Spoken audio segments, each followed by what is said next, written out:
अवधेश विपक्ष। जी, आपका जो क्वेश्चन है वो प्रश्न से स्टार्ट करते हैं इस डिबेट सेशन को। हम्म, जी, अपना प्रश्न रखें। मेरा मेरा दो क्वेश्चन पिछले लाइव में अनआंसर्ड था, ठीक है, जी कि आखिर जी। क्या जरूरत पड़ी विपक्ष को ये बहुमत, ये नियम लाने की कि ज्ञानेश कुमार की नियुक्ति सत्ता पक्ष से दो लोग जाके कर देंगे, पहली क्वेश्चन।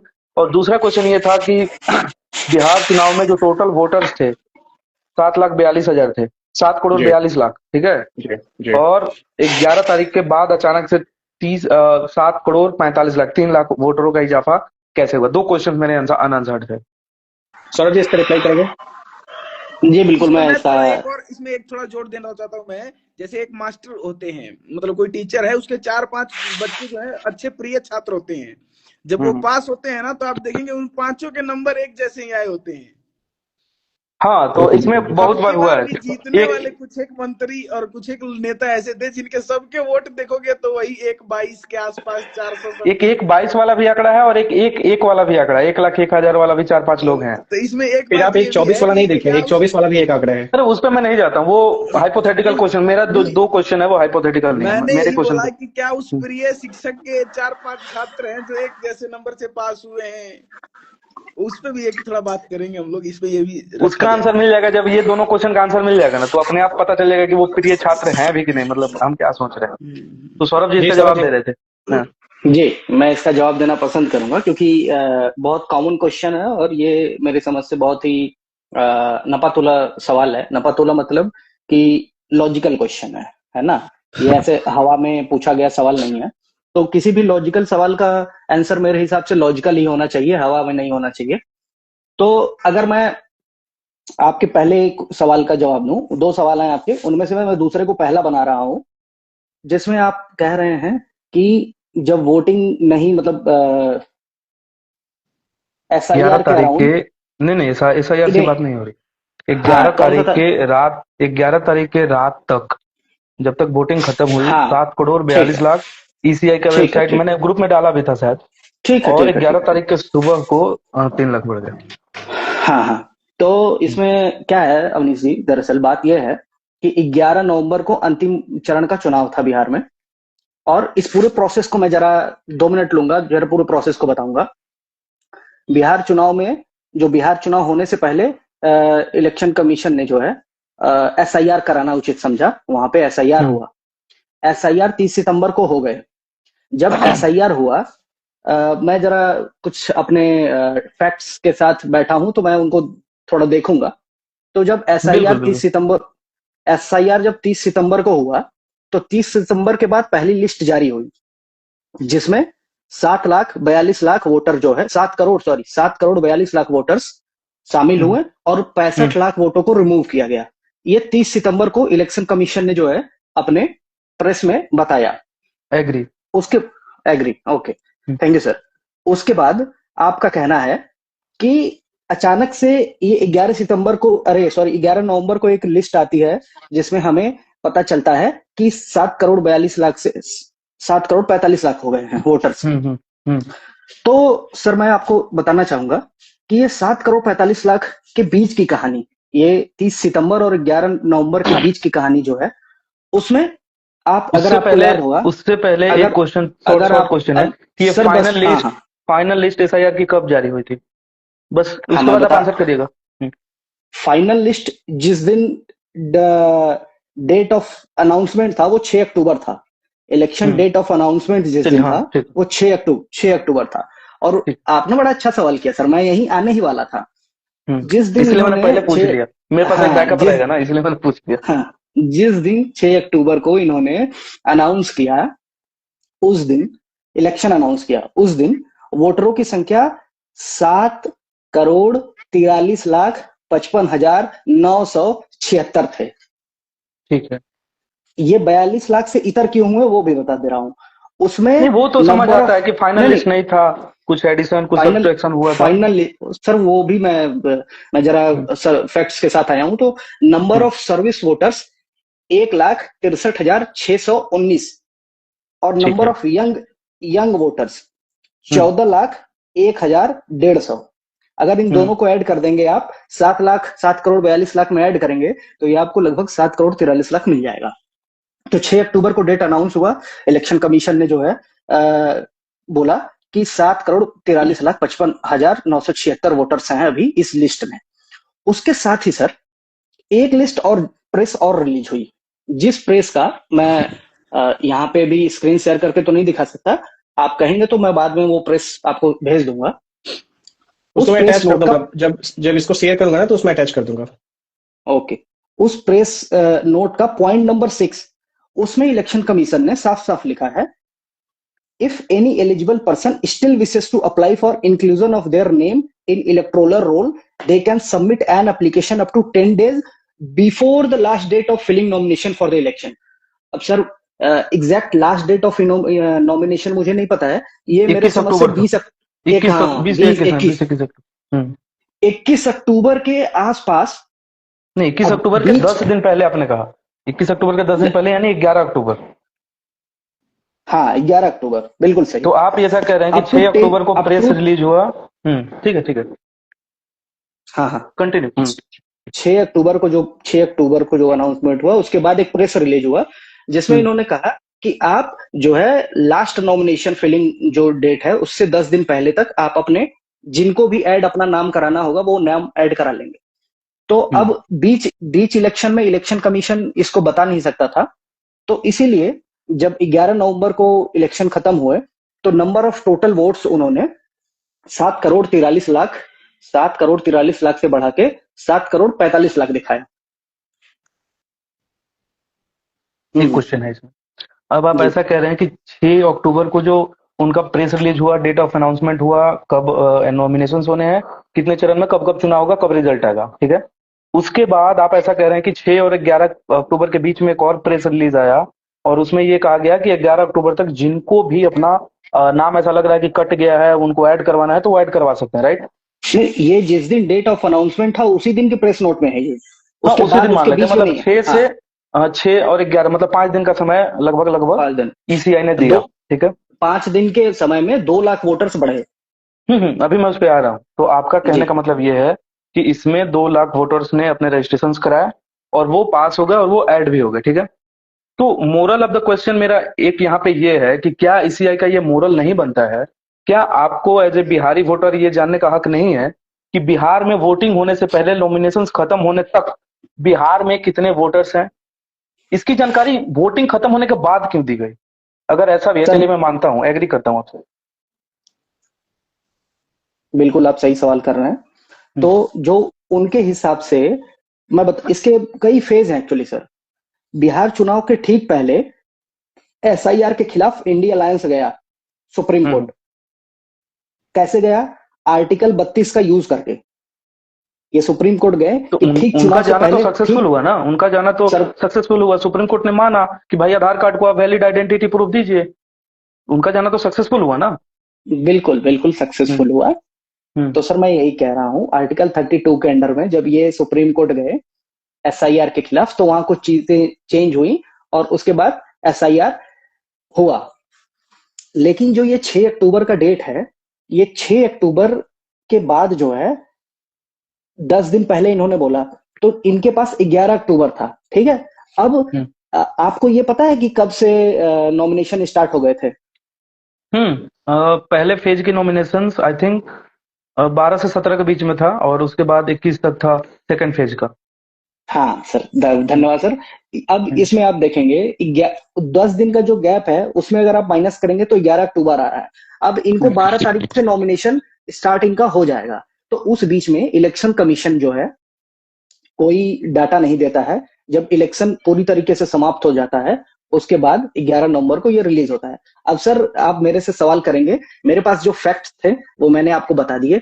मैं इतना ही जितना जो है इंटरनेट या फिर जितने फैक्ट हैं, जितना ईसीआई जितने डेटा अवेलेबल हैं, उन्हीं डेटा के आधार पे मैं ये चीज आपको बता सकता हूँ। और दूसरा सवाल सर आपका था ज्ञानेश कुमार वाला। हाँ सर प्लीज रिपीट करेंगे एक बार। मेरा क्वेश्चन ये था कि चीफ इलेक्शन कमिश्नर, मुख्य चुनाव आयुक्त की जो पहले नियुक्ति होती थी वो 3 लोग जो मिलकर करते थे, एक एलओपी, एक सत्ताधारी पक्ष से कोई आदमी और एक CGI chief justice of India मिलकर करते थे। 2024 में ये चीज को चेंज किया गया और 2 लोग चीफ जस्टिस ऑफ इंडिया को हटा करके 2 लोग सत्ता पार्टी से और एक जो थे वो विपक्ष से जा करके करने लगे, मतलब बहुमत लेके ही शुरू में जाओ कि भाई हम 2 लोग जा जी रहे हैं और जिसको चुनेंगे। हाँ, इसको क्या जरूरत जी। पड़ी चेंज करने की? तो सर इसके लिए हम जरा शुरू से शुरू करते हैं। इलेक्शन कमीशन जो बना भारत में, स्टेब्लिश जब हुआ 25 जनवरी 1950 को हुआ। वो आर्टिकल 324 के तहत हुआ, जिसमें हम्म। केवल एक इलेक्शन चीफ इलेक्शन कमिश्नर हुआ करता था। जब पहली बार हुआ तो इलेक्शन कमीशन ने जो पहली बार चुनाव कराया तो 1951 1952 में कराया। पहला चुनाव इलेक्शन कमीशन के द्वारा जो कराया गया 1951-52 में। उसके बाद जो पहला मेजर चेंज, जिसको कुछ चीजें हैं जो पहली पहली बार हुई, तो 1960 और 80 के बीच के दौरान इलेक्शन कमीशन ने पहली बार पार्टियों को सिंबल देना शुरू किया। ये एक मेजर चेंज था। उसके बाद 1989 में election commission voter ID initiate करके लाता है।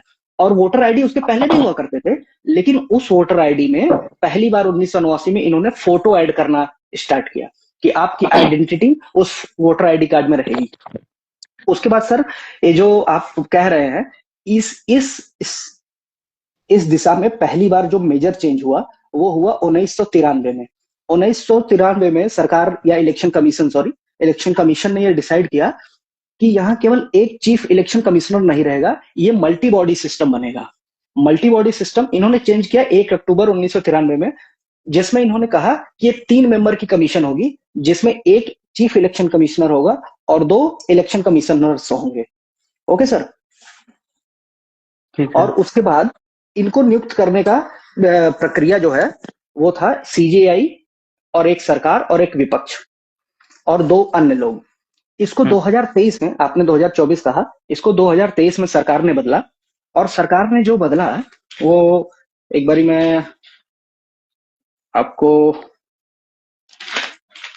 सरकार ने 2023 में जो चेंज किया सर, वो चेंज किया कि इसमें एक प्राइम मिनिस्टर होंगे, एक एलओपी होंगे और 2 कैबिनेट मिनिस्टर होंगे जो कि प्राइम मिनिस्टर के द्वारा नियुक्त किए गए होंगे। करेक्ट? ठीक है। अब इसमें सीजीआई के रोल को हटा दिया गया। सीजीआई के रोल को हटाया गया। अब उसके पीछे की इंटेंशन तो मैं नहीं बता सकता हूं क्यों हटाया गया, ये सरकार की इंटेंशन पता नहीं मुझे क्यों हटाया गया। यही तो मेरा एग्जैक्ट क्वेश्चन था ना।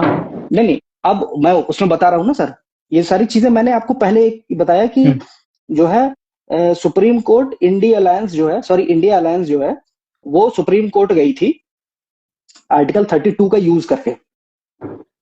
ठीक है? आर्टिकल 32 का यूज करके इंडिया अलायंस बहुत कुछ कर सकता है। इंडिया अलायंस इस चीज के खिलाफ भी आर्टिकल 32 के तहत जा सकता है कि भाई कोर्ट में हमें एक ऐसा, ये अच्छा नहीं, मतलब ये बॉडी सिस्टम सही नहीं है, इसमें चेंज होना चाहिए। लेकिन पता नहीं क्यों, मुझे नहीं समझ में कि इंडिया अलायंस ने भी इस चीज का विरोध नहीं किया और कोर्ट नहीं गई। तो नहीं, सर उस समय विरोध हुआ था। उस समय राहुल गांधी विरोध करके उस चुनाव में गए ही नहीं। इतना विरोध हुआ, लेकिन मीडिया हमें दिखाया ही नहीं। नहीं सर, मैं बता रहा हूँ ना, एक्चुअली राहुल गांधी का कारण है जो वो इलेक्शन कमिश्नर से 1 to 1 फेस होने से बच रहे हैं।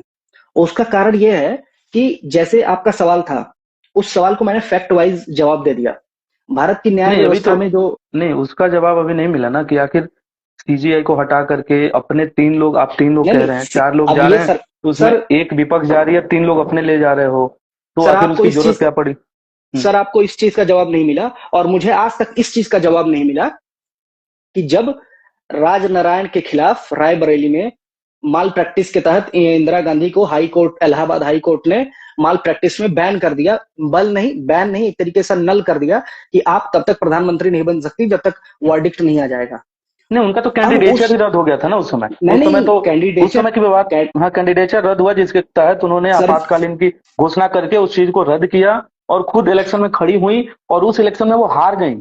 सर मैं आपको तो बता देता हूँ, 1975 में इलाहाबाद हाई कोर्ट ने एक लैंडमार्क जजमेंट दिया जिसमें उन्होंने इनवैलिडेट कर दिया कि ये 1971 के लोकसभा में रायबरेली से जो लड़ी थी वो इनवैलिडेटेड है। ये एक तरीके का exactly not cancellation of the candidature but the nullification of her already won election due to malpractice. Candidature cancel नहीं किया गया था, उनके कैंडिडेचर को कैंसिल नहीं किया गया था, बल्कि इलाहाबाद हाईकोर्ट ने कहा कि आप तब तक प्रधानमंत्री नहीं बन सकती। इस चुनाव का जो निर्णय आया है आप जीती हुई हैं, फिर भी आपको जीता हुआ तब तक नहीं माना जाएगा जब तक वर्डिक्ट नहीं आ जाएगा। इसके खिलाफ जो है राजनारायण ने पिटीशन फाइल किया जो है हाई कोर्ट में। इलाहाबाद हाई कोर्ट इस में, हाँ। हाई कोर्ट के खिलाफ सुप्रीम कोर्ट गई है इंदिरा गांधी। वहां से सुप्रीम भी कोर्ट इनको जब वही आंसर मिला, हाँ। वही आंसर मिला, तब इन्होंने विद इन 13 डेज, अब कोर्ट इनको कुछ बोल रहा है, उसके बाद भी विद इन 30 डेज इन्होंने देश में इमरजेंसी लागू कर दिया। देश को तो इस सवाल का भी जवाब नहीं मिला। तो आप ये कह रहे हैं कि नहीं, मैं कुछ नहीं कह रहा सर। यहाँ पे मैं मैं बता रहा हूँ, मैं भारतीय जनता पार्टी का प्रवक्ता नहीं हूं, मैं उनका पक्ष नहीं रख सकता हूं। मैं बस ये बता रहा हूं कि भारत की एक बॉडी है जो कि भारत के संविधान के अनुसार है, जिस संविधान को विपक्ष लेके हमेशा घूमता रहता है, जिस संविधान को पक्ष लेके हमेशा घूमता रहता है, उसी संविधान के अंतर्गत एक भारत की बॉडी है जिसपे बार बार विपक्ष हमला करता है बिना किसी सबूत के। और अगर आपके पास सबूत है तो आप कोर्ट जाइए। कोर्ट किसी न पक्ष का है न विपक्ष का है, कोर्ट जो निर्णय देगा। उस समय इंदिरा गांधी सुप्रीम लेडी मानी जाती थी भारत की। उनके खिलाफ उनका ऐसा पर्सनालिटी था कि पूरे विश्व में वो आयरन लेडी कही जाती थी। लेकिन उनके खिलाफ भी लोग कोर्ट गए और वहां एक तरफा फैसला नहीं हुआ। मैं कहता हूं विपक्ष को कोर्ट जाना चाहिए, और कोर्ट कभी भी एक तरफा फैसला नहीं करेगा। कोर्ट जब भी करेगा सबूतों के मद्देनजर रखते हुए करेगा, और जो भी सबूत होंगे, जो सही होगा, उसी के पक्ष में फैसला आएगा।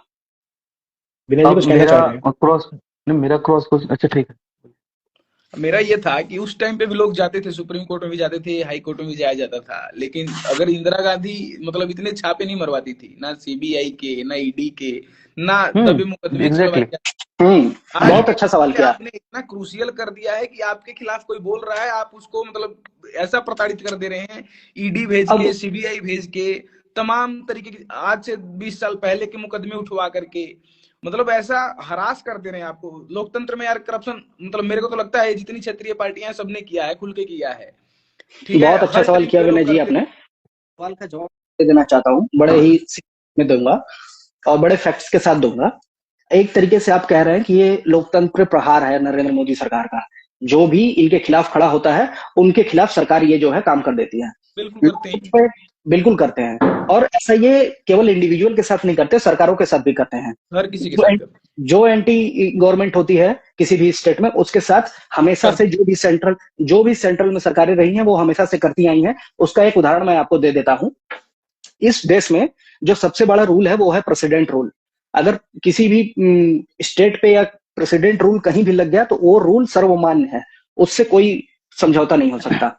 इस देश में इंदिरा गांधी के टाइम पीरियड में, जब तक वो प्रधानमंत्री रही, 50 बार इस देश के अलग अलग स्टेट में प्रेसिडेंट रूल लागू किया गया। इंदिरा गांधी की तो पुरानी कहानी है, छोड़ दीजिए सर, वो तो बहुत पुराना बात हम नहीं करते हैं। मनमोहन सरकार केवल 10 साल थी सत्ता में।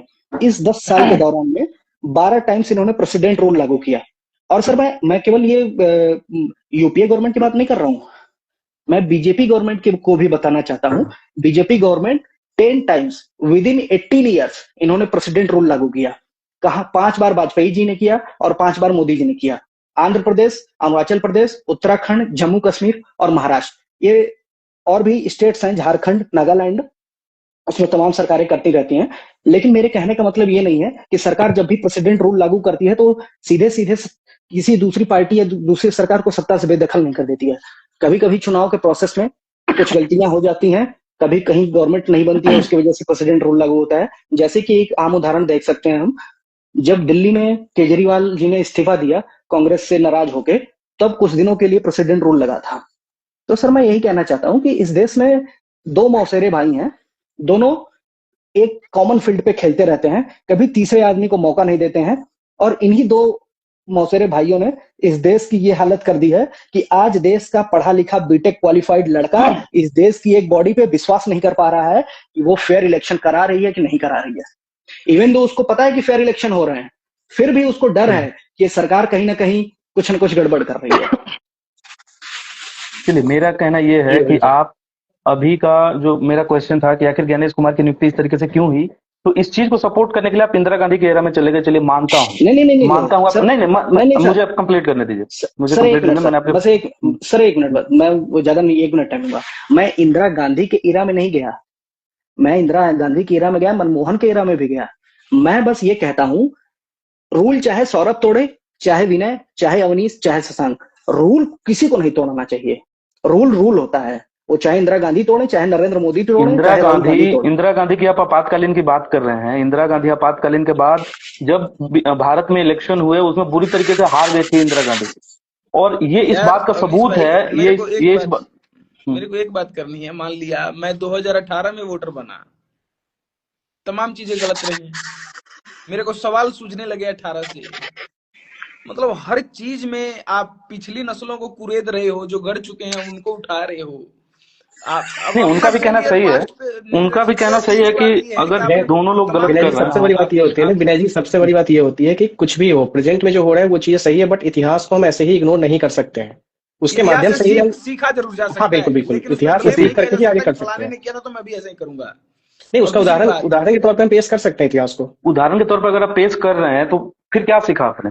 आपातकालीन से इसका मतलब हमारी जनसंख्या ने कुछ सीखा ही नहीं, बाद के लोग कुछ सीखे ही नहीं। आपातकालीन के समय संविधान के साथ जब खिलवाड़ किया गया था उस समय भी चुप रहे थे, तो उससे हमने क्या सीखा? फिर 2024 में, 2023 में मोदी सरकार ने ईसीआई के साथ खेल किया, फिर भी हम चुप हैं।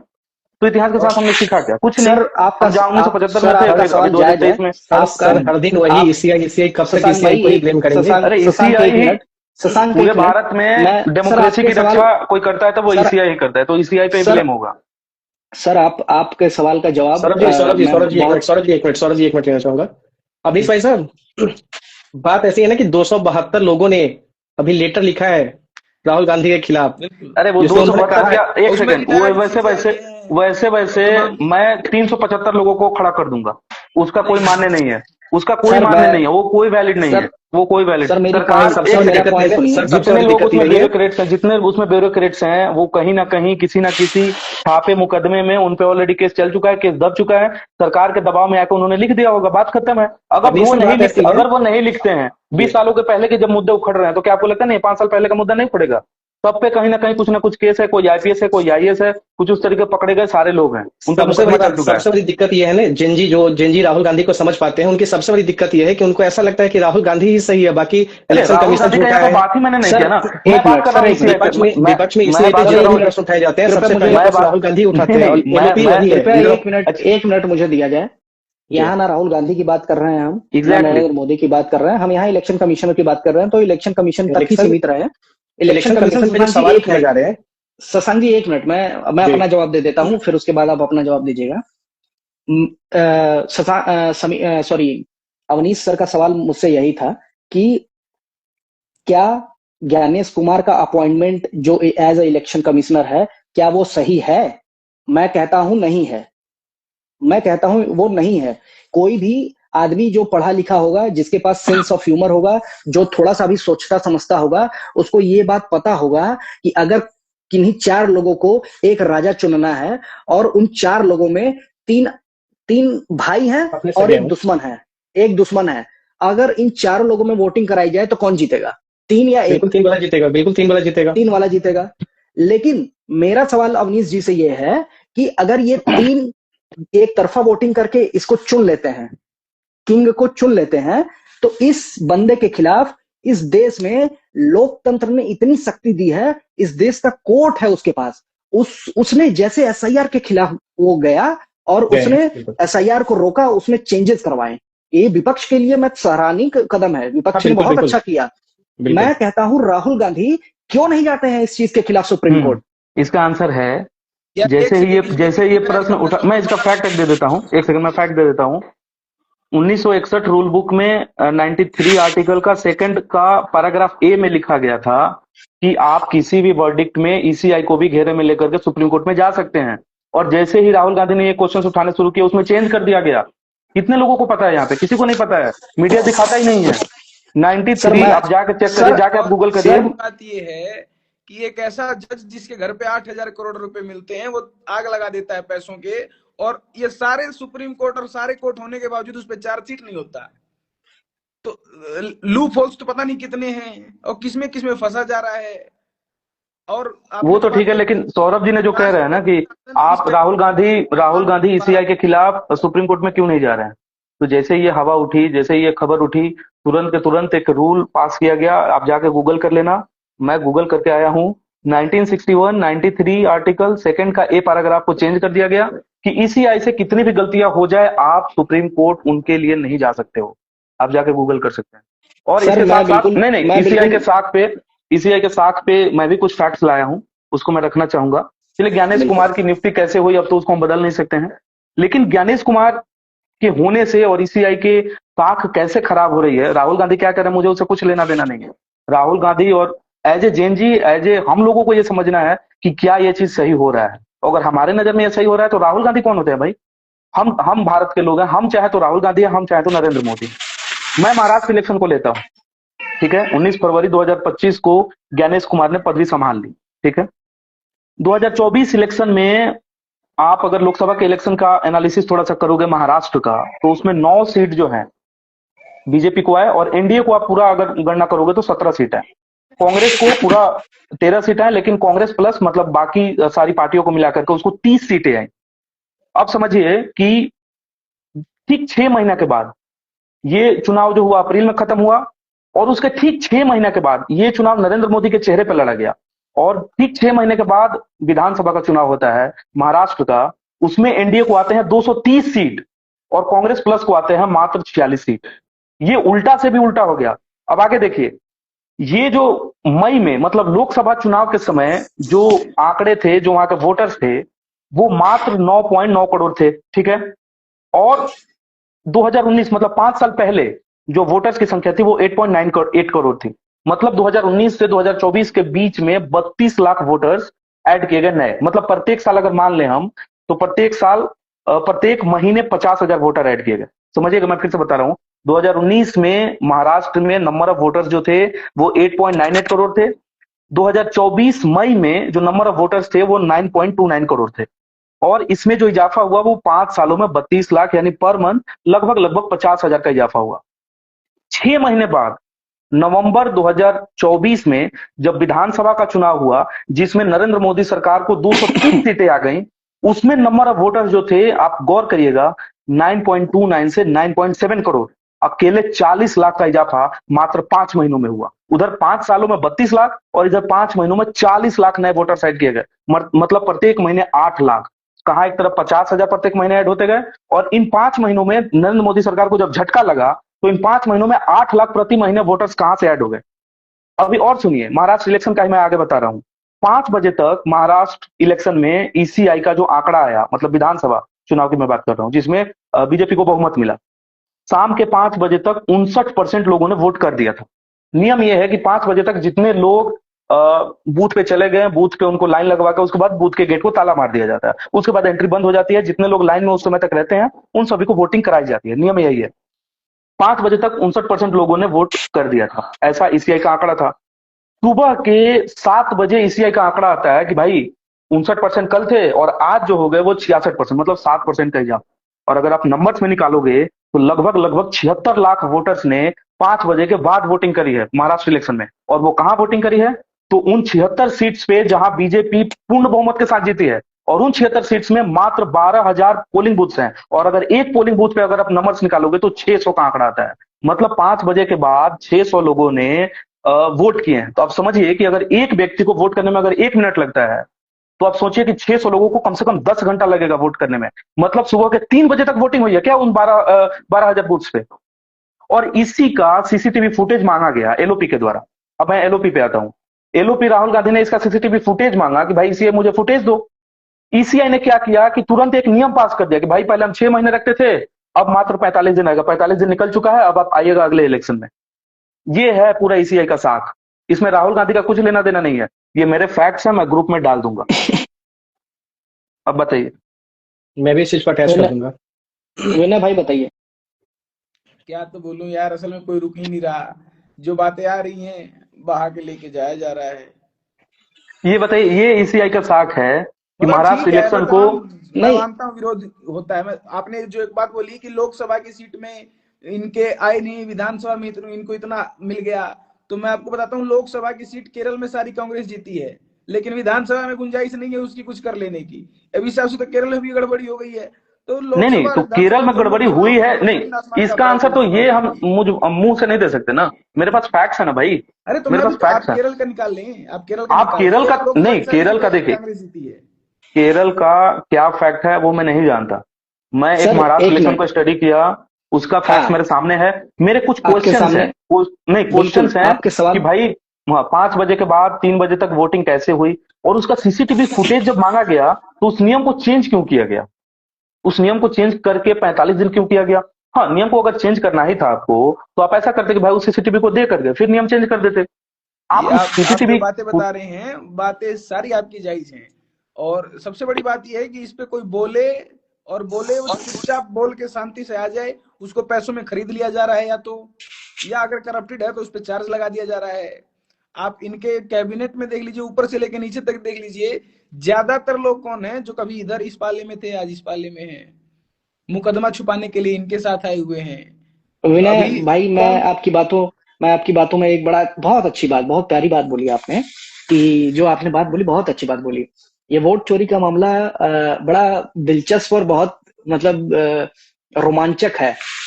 इसको हम इस तरीके से देख सकते हैं कि अ, भारतीय जनता पार्टी के पास जो है राज्यसभा वाइस प्रेसिडेंट का इलेक्शन होता है। भारतीय जनता पार्टी के पास टोटल नंबर ऑफ वोट्स थे 427। ठीक है। अब इस हिसाब से राज्यसभा जैसे वोटिंग, अगर राज्यसभा वाइस प्रेसिडेंट के लिए अगर बैलेट पेपर से वोटिंग हो रही है तो उस समय तो चोरी की कोई गुंजाइश नहीं है। भारतीय जनता पार्टी के पास 427 वोट थे। NDA sorry I am sorry NDA NDA के पास 427 वोट थे, लेकिन जब वोट राधाकृष्णन जी के गिने गए तो वो 452 वोट पाए थे। आप बताइए मुझे कि जब 427 ही किसी के पास जीते हुए कैंडिडेट हैं लोकसभा और राज्यसभा में मिला के, तो उसको 452 वोट कैसे मिल गए?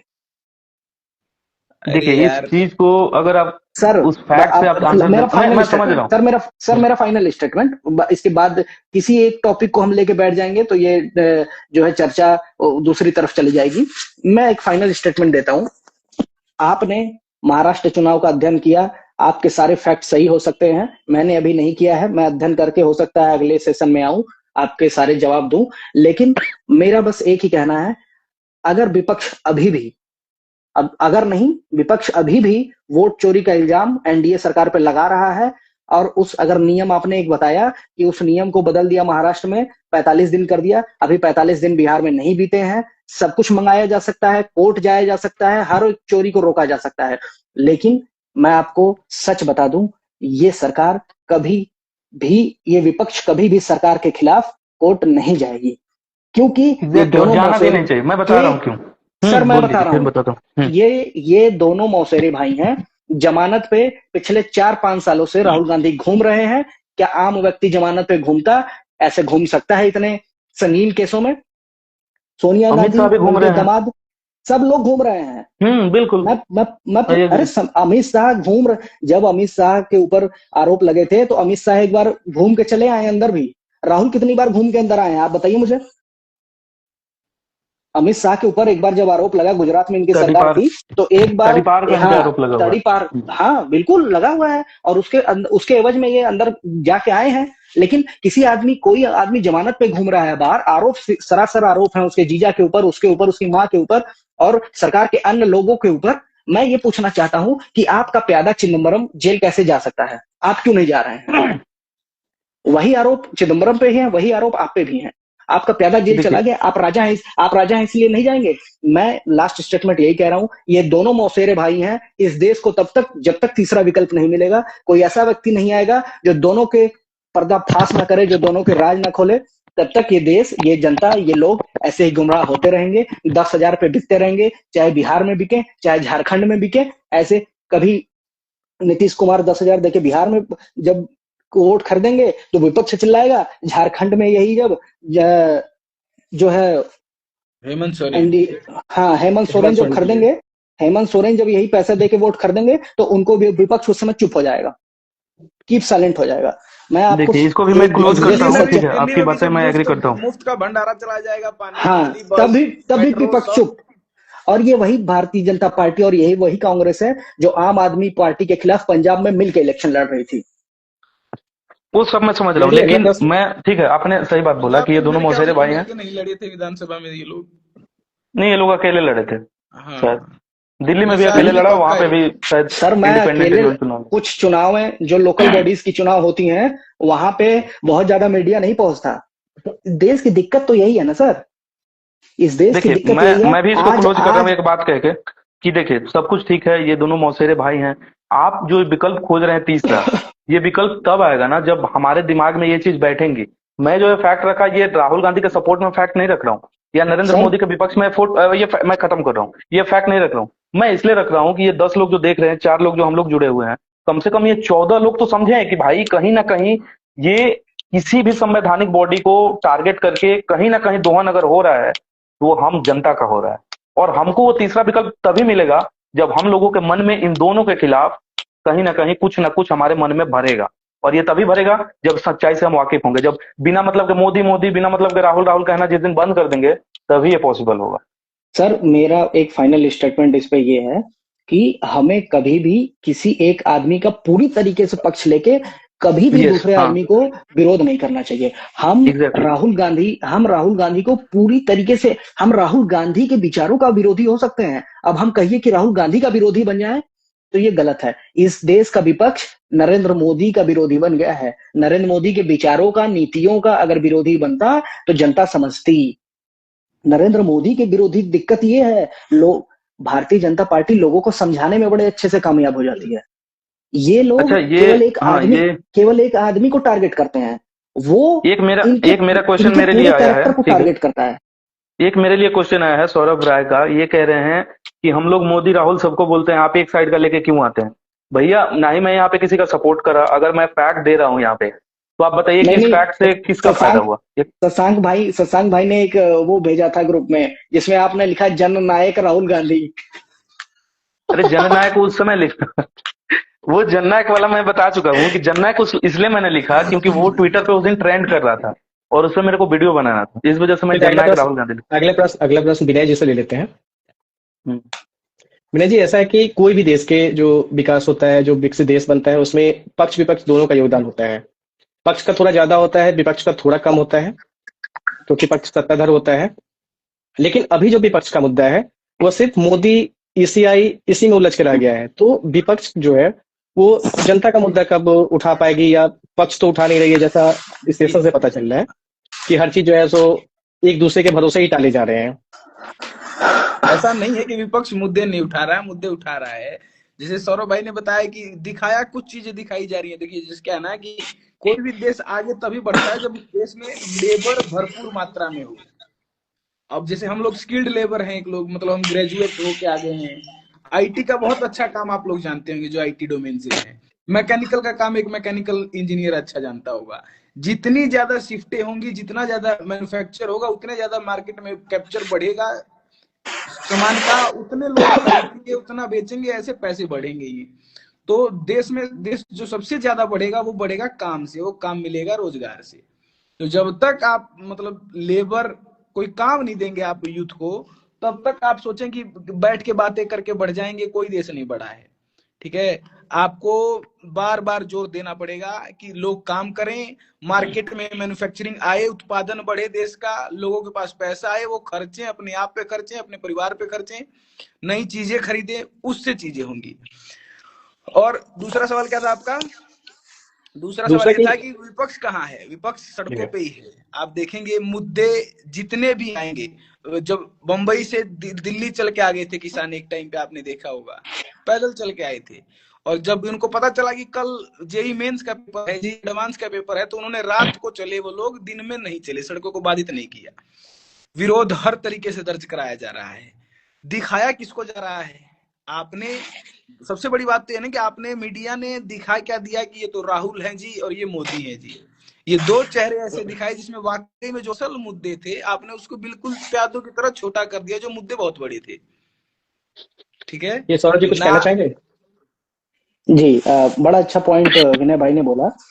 इस पॉइंट पे जो इन्होंने ये बात बोली ना, कुछ चीजें दिखाई जाती है और कुछ चीजें नहीं दिखाई जाती हैं। इन्होंने उदाहरण भी बहुत अच्छा दिया। किसान आंदोलन में पूरी तरीके से किसानों की चीजें नहीं दिखाई गई। आज हम चारों में से कितने लोगों को पता है कर्नाटक में कांग्रेस की सरकार है और वहां किसान धरने पे बैठे हुए पिछले 1 महीने से, कितनी मीडिया ने दिखाया? तो मैंने तभी तो बोला ना कि मीडिया असल में दिखा क्या रहा है कि मोदी और राहुल को इतना बड़ा दिखा दे रहा है कि वास्तविक जो मुद्दे थे वो ना हटा के, तो लोगों को तो लग रहा है कि अरे यार ये तो मोदी का विरोध कर रहा है, यार यार ये तो राहुल की बात कर रहा है। बात असल में जनहित की हो रही है, लेकिन वो जनहित को पेश इन दो मुखड़ों के आगे खड़ा कर दिया जा रहा है, जिसकी वजह से वाकई में वो चीजें भटक जा रही हैं। अगर मैं रोजगार मांगता हूं तो लोग सोचेंगे कांग्रेसी है जी, ठीक है। अगर मैं पढ़ाई की बात करता हूं तो लोग सोचेंगे कांग्रेसी है जी। अगर मैं मोदी के कसीदे पढ़ देता हूं तो वही कांग्रेसी सोचेंगे भाजपा ही है ये तो। बात मैं मुद्दे की कर रहा हूं। भूख लगी है तो सबसे पहले मुझे जरूरत रोटी की होगी, और मैंने वोट दिया है, 140 करोड़ लोगों ने वोट दिया है, तो सरकार की सबसे पहली जिम्मेदारी है कि इनकी सुरक्षा कैसे अच्छी की जाए, इनका स्वास्थ्य कैसे ढंग से किया जाए, और ये पढ़े लिखे कैसे। जब वोट लेने के लिए 140 करोड़ लोगों की जरूरत है तो आपकी ये जिम्मेदारी है। जैसे आप 1 इंच सियाचिन में आगे पीछे नहीं छोड़ रहे हैं जिस तरीके से, वैसे 140 करोड़ सभी को, चाहे आपको किसी ने वोट दिया हो या नहीं दिया हो, आपकी जिम्मेदारी सबकी है। आपको सबको लेकर चलना पड़ेगा, ठीक करना पड़ेगा। अगर कोई बात पूछ रहा है तो ये मतलब कह के नहीं दरकिनार किया जा सकता है कि तू कांग्रेसी है या तू एंटी बीजेपी है, या किसी ने तारीफ कर दी, सड़कों का काम अच्छा हुआ है, वो अलग बात है कि टोल ज्यादा बढ़ गए हैं, तो ये कह के नहीं दरकिनार किया जा सकता कि ये भाजपा ही हो गया जी। बिल्कुल। सेना का काम अच्छा हुआ है, सराहनीय है, ठीक है। इस सेशन को खत्म करने से पहले मैं क्लोजिंग क्वेश्चन पूछना चाहता हूँ, और वो तीनों से होगा आपका, आप बारी बारी से रिप्लाई कर देना। शिक्षा और स्वास्थ्य की बात आई है तो हम सब जान रहे हैं कि धर्मेंद्र प्रधान जी शिक्षा मंत्री हैं। सॉरी टू इंटरप्ट, एक बड़ा अच्छा पॉइंट अभी विनय, बस 2 मिनट में क्लोजिंग स्टेटमेंट आपको ले लेंगे। विनय भाई ने एक बड़ा अच्छा स्टेटमेंट बोला कि आपको इस देश की सच्चाई पता है। आप इस देश की सच्चाई ये है कि एक धड़ा जो है वो राजकुमार के पीछे खड़ा हो गया है, और एक धड़ा जो है वो जादूगर के पीछे खड़ा हो गया है। ये 2 धड़े हो गए हैं। मैं आपको चैलेंज दे रहा हूं, इस बिहार इलेक्शन में अगर किसी के चेहरे पे एनडीए चुनाव जीती है तो वो है नीतीश कुमार। लेकिन आप ये नीतीश कुमार का जीत नहीं, ये मोदी की जीत बताई जा रही है। बिल्कुल। और दूसरा उदाहरण मैं देता हूं, कर्नाटक में जो पाटिल था, डीवाई पाटिल, उसके चेहरे पे वो चुनाव जीता था कांग्रेस ने, लेकिन वो जीत दिखाई किसकी गई? राहुल गांधी की। ये देश बट गया है। ये देश केवल अंधों की तरह, चमचों की तरह, अंधभक्तों की तरह केवल एक जननायक के पीछे लग गया है। अब दूसरे की बात सुननी ही नहीं है। अरे भाई, दूसरा के पीछे लग गया है, एक जननायक के पीछे लग गया है। हाँ, एक चौकीदार के पीछे लग गया, एक जननायक के पीछे। सबसे बड़ी बात ये है ना कि जो लगना नहीं चाह रहा है उसको हम जैसे लोग कैटेगराइज कर रहे हैं। भाई तुम रोजगार, जैसे विनय ने कहा, भाई तुम रोजगार की बातें कर रहे हो, तुम एंटी मोदी बातें कर रहे हो, चलो तुम कांग्रेस के सपोर्टर हो गए, अपने आप उसको टैग मिल गया। और जो मोदी के जैसे राम जी और कृष्ण भगवान की बातें कर दे रहा है, जो राम मंदिर का बड़ाई कर दिया, जो ऑपरेशन सिंदूर का बड़ाई कर दिया, उसको डायरेक्ट बोल दिया गया भाई ये तो इस बात पे बड़ा, और डायरेक्ट उसको टैग दे दिया जाता है। बड़ा अच्छा एक उदाहरण है मेरे पास अपनी। सर, आपने बड़ा अच्छा नाम ले लिया, भगवान का नाम ले लिया। एक भगवान है, भगवान श्री कृष्ण। भगवान श्री कृष्ण जो है, जो उनका पालनहार वंश है वो यदुवंश है। यदुवंश में उनको पाला पोसा गया, बड़ा किया गया, वो वहीं उसी वंश में वो पाले पोसे गए। मुझे आप बताइए कि अगर इन्हीं सारी चीजों पे चलना है इस देश की जनता को, अगर ये देश की जनता इसी चीजों पर चलती तो भगवान श्री कृष्ण को देखते हुए यादव सारे बीजेपी को वोट देते। लेकिन यादव वोट मैक्सिमम बीजेपी को देते हैं, और मतलब 50-50 है। अदर स्टेट्स में बीजेपी को देते हैं, यूपी, बिहार, झारखंड, इन सारी जगहों पे जो है विपक्ष को देते हैं। तो सर ये तो भावनाओं की बात है। अगर कोई आदमी सीधे सीधे मंदिर पे ही सवाल कर दे, मैं उस आदमी से ये पूछता हूं, जितनी तेज आवाज में, जितनी मजबूती के साथ उसने मंदिर का विरोध किया, क्या उसी तेजी और उसी मजबूती के साथ इस देश में वो मस्जिद और चर्च का विरोध कर सकता है, गुरुद्वारे का विरोध कर सकता है? नहीं कर सकता है। इसलिए नहीं कर सकता है क्योंकि इस देश में समीकरण आधारित चुनाव हो गए हैं। अगर किसी एरिया में यादव और मुस्लिम ज्यादा है तो उनको उन्हीं को टिकट देना है। किसी पढ़े लिखे अगड़े को टिकट नहीं मिलेगा, किसी पढ़े लिखे एसटी को नहीं मिलेगा। देश की समस्या है ये। इस समस्या से तभी आप आगे बढ़ पाएंगे जब आप अपने सोचने की क्षमता विकसित करेंगे।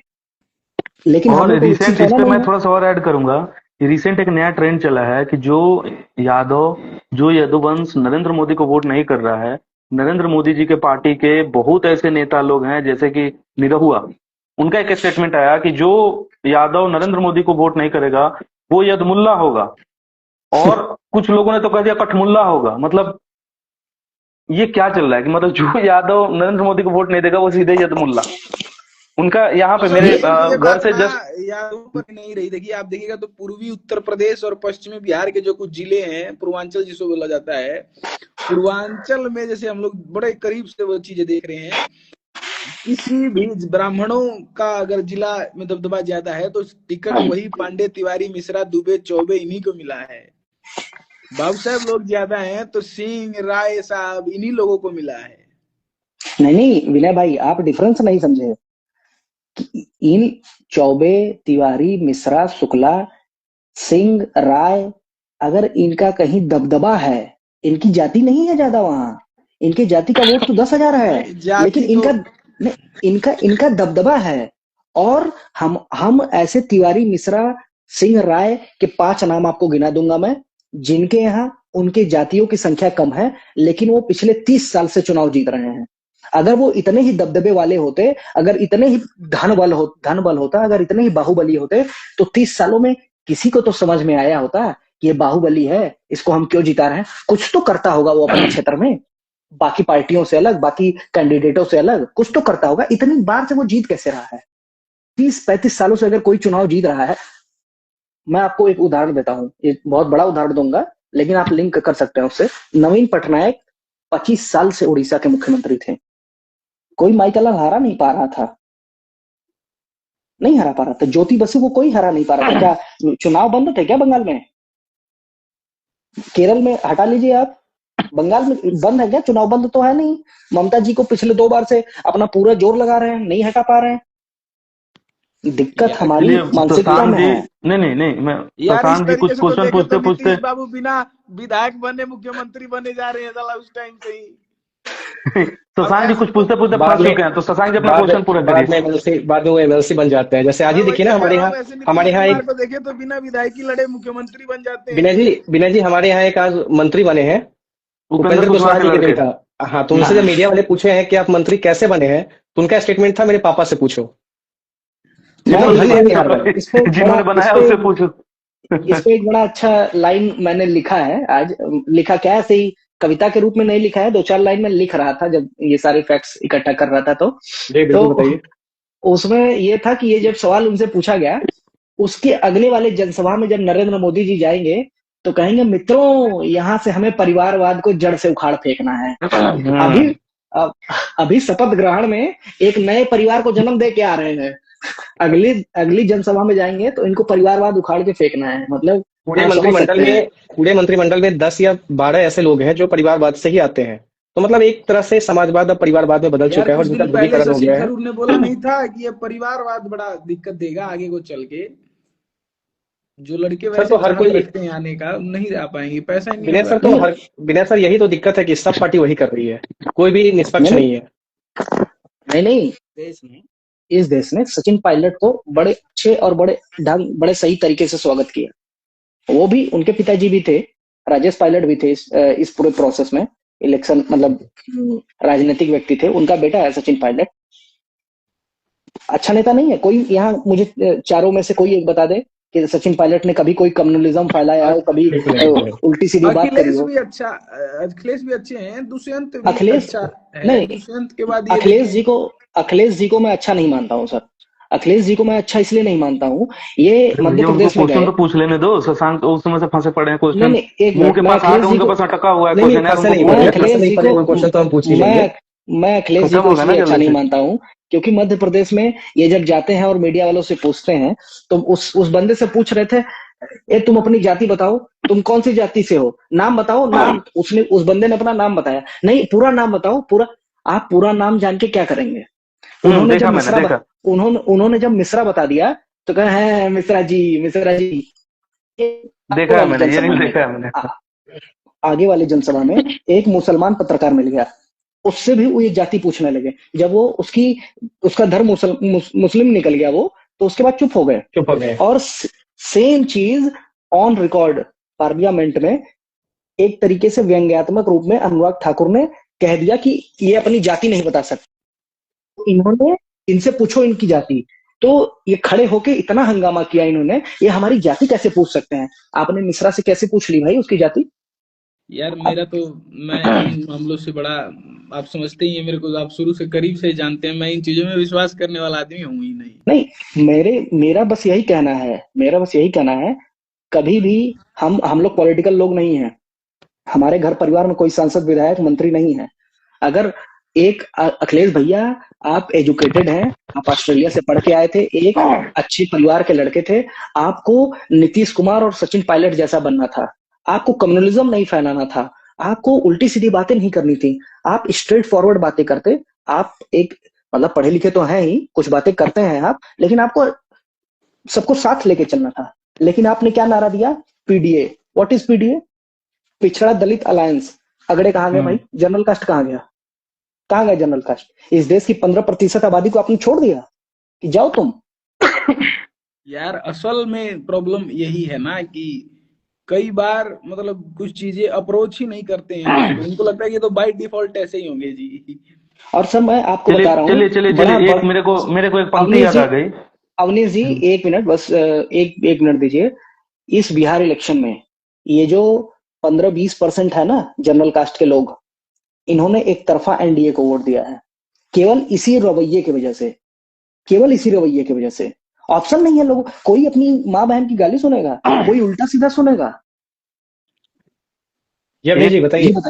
नहीं, एक कोई भदौरिया करके हैं शायद प्रवक्ता, आनंद भदौरिया, अब शायद उनका पूरा नाम मेरे को याद नहीं आ रहा, वो भी शायद आनंद सपा भदौरिया पार्टी है, के ही है। हाँ, समाजवादी पार्टी के। तो एक बार क्या हुआ था कि गौरव भाटिया जो थे, बिना पैजामे के उनका एक वीडियो वायरल हो चुका था। तो उन्होंने, शायद आप लोगों ने सुना हो या ना सुना हो, उन्होंने एक पंक्ति तुरंत के तुरंत बना दी। मैं वो लिख के रखा था, मैं सोचा था कि क्लोजिंग के समय बताऊंगा, लेकिन लग रहा है कि क्लोजिंग जल्दी होगा नहीं, तो मेरे को बोलना है। वो वोट चोरी हो ही रही थी उसी समय, वोट चोरी का नारा भी लग रहा था। तो उन्होंने लिखा था, वोट चोरी का नया करनामा, देख तमाशा बिना पैजामा। गौरव भाटिया को चलिए शशांक जी अपना क्वेश्चन करिए, तो क्या क्वेश्चन था? चलिए, क्लोजिंग स्टेटमेंट है, क्लोजिंग प्रश्न बोल सकते हैं आप इसे, तो वो तीनों लोग से कॉमन होगा, जो बारी बारी से आप रिप्लाई कर देना। शिक्षा और स्वास्थ्य ऐसा मुद्दा है जो हर किसी की जरूरत है। अभी जी, सबसे पहले मैं आपसे जानना चाहूंगा कि पिछले 500 ट्वीट आप मुझे विपक्ष के किसी भी नेता का दिखा दीजिए जो ये बोल रहे हो कि शिक्षा पे धर्मेंद्र प्रधान नहीं बात कर रहे हैं या स्वास्थ्य पे जेपी नड्डा जी बात नहीं कर रहे हैं, जबकि सबको पता है कि शिक्षा मंत्री धर्मेंद्र प्रधान है, जेपी नड्डा जी स्वास्थ्य मंत्री है। देखिए, सबसे बड़ी बात यह है कि अगर बिहार इलेक्शन को ही आप एज एन एग्जाम्पल लोगे इस क्वेश्चन के लिए, तो बिहार इलेक्शन में सबसे ज्यादा, मैं आपसे क्वेश्चन कर रहा हूं कि सबसे ज्यादा असली मुद्दों की बात किन्होंने किया? जनसुराज ने किया। जनसुराज प्रशांत किशोर। अब आप ये कह रहे हैं कि कोई भी व्यक्ति, चाहे वो सत्ता पार्टी का हो, चाहे वो विपक्ष का हो, आखिर असली मुद्दों का बात क्यों नहीं करता है? तो उसका सीधा एग्जांपल प्रशांत किशोर। भाई प्रशांत किशोर ने असली मुद्दों पे बात करी, उनको 0 सीट मिले, उनको 2% वोट शेयर भी नहीं मिला। तो इसका कारण ये है कि आज आम जनता जो है वो दिखावे में ज्यादा जी रही है। उसके पास लाइट है, बिजली है, सड़क है, 399 का रिचार्ज मिल जा रहा है, उसके पास समय है, 24 घंटा समय है, 24 घंटा वो रील स्क्रॉल कर रही है। उसको लग रहा है कि भाई हमारा मूलभूत सुविधा बस इतना था, हमें वो मिल गया। अब इंडिविजुअली जब बात आती है, किसी घर में बीमार पड़ गया, और या किसी दूसरे व्यक्ति का, फलानवा का लड़का कुछ आईपीएस आईएएस बन गया, तब उसे लगता है भाई कि नहीं यार, यहाँ पे तो कुछ गड़बड़ है। आखिर वो बना कैसे? तो भाई वो दिल्ली में पढ़ता था। फलानवा के घर में आदमी को कैंसर हुआ, वो बच गया। इसके घर में कैंसर हुआ, तुरंत के तुरंत मर गया। तब पता चलता है कैसे हुआ भाई, तो वो दिल्ली अपना इलाज कराने गया। तब पता चलता है कि भाई बिहार में असली मूलभूत सुविधाएं नहीं है। और होता यह है कि इंडिविजुअली होता है, किसी समाज के मन में, बिहार के प्रत्येक व्यक्ति के मन में एक साथ कभी नहीं आता, और जिस दिन एक साथ आ जाएगा उस दिन सरकार ये खत्म हो जाएगी। और इंडिविजुअली आने के कारण ही ये हुआ कि प्रशांत किशोर जैसे अच्छे मुद्दे उठाने वाले व्यक्ति को भी 0 सीट आ गए, 2% वोट शेयर आया। तो इसलिए असली मुद्दों पे कोई बात क्यों ही करेगा? अगर ये जो यूपी के योगी आदित्यनाथ को मैं एक एग्जांपल देता हूं। एक सिवान में सीट है रघुनाथपुर में 80% जो है हिंदू हैं, 20% मुस्लिम है। और वहां से जो विधायक जीते हैं वो ओसामा साहब जीते हैं, शहाबुद्दीन साहब के लड़के। वहां पे योगी जी, मोदी जी, अमित शाह, तीनों लोग आकर के पूरा भड़का के गए। राम मंदिर, हनुमान मंदिर, जितने भी मंदिर का नाम ले सकते थे सारे मंदिर का नाम यहां से लेके गए हैं। अब योगी जी को आप मानते हैं, बटेंगे तो कटेंगे वाला नारा भी देकर के यहां चले गए। और हिंदुओं का 80% वोट में से अगर 70% पोल हुआ तो उसमें से 60% वोट जो थे वो ओसामा लेके चले गए। पता है क्यों? बताइए क्यों? मैं बता रहा हूं। उसका रीजन ये था कि शहाबुद्दीन ने उस समय जितने भी अगड़ी जाति के लोग थे उनकी जब जमीनें छीनी जा रही थी सरकार द्वारा जबरदस्ती, उस समय उनको वाजिब रेट उस समय शहाबुद्दीन ने दिलवाया था। अब शहाबुद्दीन उनके मूलभूत चीजों पे जब काम किए तो उसका फल किसको मिला? ओसामा साहब को। लेकिन मिला। लेकिन यही चीज सोचिए वो क्यों हुआ? क्योंकि वहां पे इंडिविजुअल नहीं था, वहां पे एक समाज इनके साथ हो गया। पूरा राजपूत समाज, पूरा भूमिहार समाज, पूरा पंडित समाज इनके साथ हो गया कि नहीं भाई, इनके पिताजी ने ये काम किया था। अगर यही चीज किसी 2-4 पंडित के मन में, 2-4 भूमिहार के मन में, 2-4 राजपूत के मन में रह जाता तो क्या ओसामा साहब जीत पाते? क्या नहीं जीत पाते, बिल्कुल नहीं जीत पाते। इसलिए भी, हाँ मैं खत्म कर रहा हूं, इसलिए बिहार जैसे राज्य को ही नहीं पूरे भारत को ही आप ले लीजिए, जब तक किसी समाज, जब तक कोई एक मास के मन में ये मूलभूत सुविधा वाली क्वेश्चंस नहीं आएंगे तब तक हम और आप कितना भी यहाँ चिल्ला ले कुछ नहीं कर पाएंगे। ऐसे लोग मंदिर मस्जिद का नारा लगवा करके, दलित पिछड़ा अगड़ा का नारा लगवा करके वोट बैंक लेते जाएंगे और जीतते जाएंगे। हम लोग बस एक करेक्शन है आपके लिए, ओसामा में साहेब आता है, उसके नाम में साहेब लगा हुआ है, शहाबुद्दीन में साहेब नहीं है।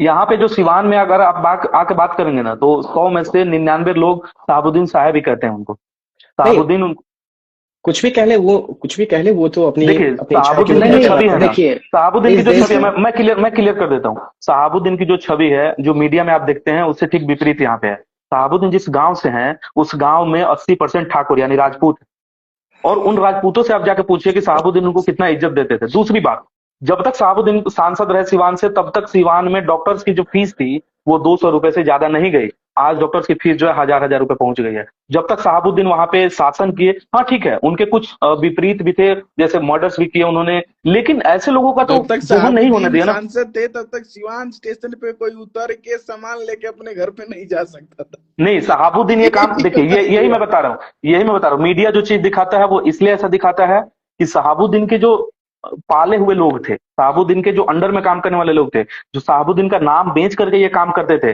पुलिस को डराते थे, वहां के आईपीएस आईएएस को डराते थे, उन लोगों ने शहाबुद्दीन को असली में बदनाम किया। लेकिन शहाबुद्दीन असली में कोई बहुत खराब व्यक्ति नहीं था। जो आतंकवादी चेहरा उनका दिखाया जाता है उस लायक भी वो व्यक्ति नहीं है। उनके अंडर में जो लोग पाले हुए लोग थे, जो उनका नाम बेच करके अपना सिक्का जमा लिए, वैसे लोगों के कारण आज शहाबुद्दीन बदनाम है। तो ये मूलभूत सुविधा वाली क्वेश्चन आंसर, मगर दिल बहलाने को गाली ख्याल अच्छा है। नहीं, मुझे सिवान में रहना है। आप लोग अपने अपने जगह पे चले जाओगे, मुझे सिवान में रहना है, ठीक है? शहाबुद्दीन क्या थे ये पूछना है ना, अभी शहाबुद्दीन क्या थे ये पूछना है तो चंदा बाबू के परिवार से पूछिए जिनके 2 बेटा को तेजाब डालकर जला दिया गया था। शहाबुद्दीन क्या थे ये पूछना है ना, शहाबुद्दीन क्या पूछना है। तो शहाबुद्दीन ने एक स्टेटमेंट दिया था कि अगर भारत सरकार से संभाल नहीं रहा है तो कारगिल युद्ध में हमें 2 दिन का मौका दे दे। शहाबुद्दीन का ये भी एक स्टेटमेंट है। कारगिल युद्ध जो डायरेक्ट पाकिस्तान से लड़ा गया था उस समय शहाबुद्दीन का ये स्टेटमेंट भी वायरल है, एक बार जाके आप सुन सकते हैं। तो शहाबुद्दीन का एक ये भी चेहरा है। लास्ट मिनट में लेना चाहूंगा कई लोग ये भी कहते हैं कि सेना पैरेलल टू इंडियन आर्मी है, ऐसा हो थोड़ी जाता है। सेशन खत्म करने से पहले लास्ट एक बाइट लेना चाहूंगा, एक प्रश्न का उत्तर जानना चाहूंगा विनय जी से। विनय जी, हमारे जो यशस्वी प्रधानमंत्री है आदरणीय नरेंद्र मोदी जी, वो विश्व गुरु बना रहे हैं भारत को, और एक तरफ गुरु पे डंडा चार्ज करवा रहे हैं, लाठी चार्ज करवा रहे हैं, छात्रों को लाठी से पिटवा रहे हैं। विपक्ष के किसी भी नेता को हमने नहीं देखा है कि छात्र के साथ खड़ा हो, शिक्षक के साथ खड़ा हो। तो क्या ये विपक्ष की जिम्मेदारी नहीं है कि छात्रों के साथ खड़ा हो, छात्रों के हित में खड़ा हो? उससे पहले एक क्वेश्चन मेरा है विनय जी, एक क्वेश्चन मेरा है प्लीज। विश्व गुरु से मतलब आप क्या इसका अर्थ निकालना है? विश्व गुरु का क्या मतलब? तभी ग्लोबल लीडर। अच्छा, साउथ अफ्रीका में किसी ने सर्वे किया है क्या जाकर, या अमेरिका में किसी ने जाकर सर्वे किया है? पाकिस्तान में, चाइना में, कहाँ जाकर सर्वे हुआ है कि ग्लोबल लीडर इनको कैसे बना दिया? नहीं, जितने भी जो सर्वे आते हैं, जितने भी जो सर्वे एजेंसीज हैं, उसके जो रिपोर्ट आते हैं उसमें परसेंटेज वाइज होते हैं कि किसका कितना पॉपुलैरिटी है। अब उसमें जो है हमारे घर के कोई हिस्से के लोग नहीं है जिनको ये पता होगा कि कोई भी सोर्स एजेंसी ये आज तक जी न्यूज, एबीपी न्यूज जैसे लोग ही दिखाते हैं कि 56 इंच का सीना, और ये लोग जो है नहीं, मेरा ऐसे मेरा लोग मुद्दा दिखाते हैं, मेरा इसको मत मेरा जाइए। मुद्दा ये है, इसको मेरा मुद्दा वो नहीं गाली है। वाली मेरा शायरी मेरा ये प्रश्न ये बना है, है साग हाँ, का क्वेश्चन बना आपका सही है, यही तरह आई एग्री का। With your question. Avneesh ji, मेरा प्रश्न ये है कि हमारे जो हाँ, क्वेश्चन यशस्वी सही है आपका। प्रधानमंत्री है नरेंद्र मोदी जी, वो कहते हैं कि हमें विश्वगुरु बनना है, और एक तरफ लाठीचार्ज हम्म, करवाते हैं गुरुओं पे, एक तरफ शिक्षकों पे लाठीचार्ज करवाते हैं, छात्रों पे लाठीचार्ज करवाते हैं। क्या यह क्वेश्चन विपक्ष सही है। की और leader of opposition Rahul Gandhi की जिम्मेदारी नहीं है? विपक्ष के किसी भी नेता की जिम्मेदारी नहीं है कि छात्र के साथ खड़े हो, छात्र के मुद्दों पे बहस करे, गुरुओं के साथ खड़े हो, शिक्षकों के साथ खड़े हो? यार मैंने बताया तो आपको कि जब ये लोग खड़े होते हैं तो इनको ये कह दिया जाता है कि जेएनजी को ये बरगला रहे हैं, जेएनजी के सहारे एक नेपाल जैसी क्रांति चाहते हैं। खड़े तमाम लोग होते हैं, ठीक है। आप मतलब मैं आपको क्लिप भेजूं तो होते हैं। सबसे बड़ी चीज यही है कि विश्व गुरु तो ठीक है, बन जाएंगे हम लोग विश्व गुरु तो जब बनेंगे ना, मतलब दूसरे के यहाँ भंडारा तो मैं तब करूंगा ना जब मेरे घर पे कुपोषण ना हो। बिल्कुल। एग्जैक्टली। हमारे खुद के घर पे कुपोषण है और हम कह रहे हैं कि मैं भंडारा करूंगा जी, लंगर लगाऊंगा जी, मतलब अनाज बांटूंगा। बड़ा नॉनसेंस और वाहियात चीज लगती है। इसमें आपको अपने लोगों के लिए देखिए, मेरे और आपके हम चारों के लिए अगर मान लीजिए शादी होती है, कल को हो जाएगी, बच्चे होंगे, आपके मतलब कंधों से बच्चों की पढ़ाई और बच्चों के इलाज की चिंता उतार दी जाए, खर्चा उतार दिया जाए, तो आपको लगता है इतना जोर मारने की जरूरत पड़ेगी आपको? नहीं, बिल्कुल नहीं। मैं यही बता रहा हूँ, आपका 70% आपकी लाइबिलिटीज खत्म हो जाएगी जिस दिन आपको पता चलेगा कि ये स्टेट रिस्पॉन्सिबल है आपके बच्चे के स्कॉलरशिप मतलब एजुकेशन के लिए और हेल्थ केयर के हेल्थ लिए। के लिए। 70% आप फारिग हो गए उसी दिन। सर, वही तो मेरा प्रश्न है ना कि इस पे विपक्ष सवाल क्यों खड़ा नहीं कर रहा है?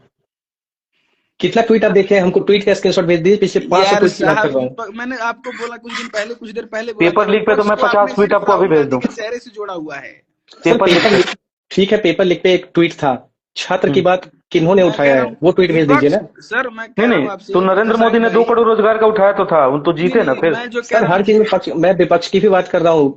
अगर अगर अगर आपने शिक्षा मंत्री विपक्ष धर्मेंद्र को प्रधान जी बने कसाई हैं, भाई, अगर आपने शिक्षा मंत्री धर्मेंद्र प्रधान जी बने हैं, वो शिक्षा पे नहीं बात कर रहे हैं, लेकिन जब बिहार चुनाव में उनको बनाया जाता है तो बिहार में हर जगह जाकर के बात कर रहे हैं, अरे तो यार पक्ष तो गलती शशांक कर रही है, भाई, विपक्ष की आप क्या जिम्मेदारी है? विपक्ष प्रश्न क्यों नहीं खड़ा कर पा यार रहे हैं? हम तो आपने ये जानना चाह विपक्ष रहे हैं को ना। सिर्फ राहुल गांधी के चेहरे से क्यों जोड़ा हुआ है? विपक्ष में मैंने राहुल गांधी के चेहरे से नहीं क्यों जोड़ा भाई, है, अभी प्रश्न में ये भी था। पंजाब यूनिवर्सिटी में ये लोग अमेंडमेंट ले आए हैं कि सेंट्रलाइज करेंगे उसको।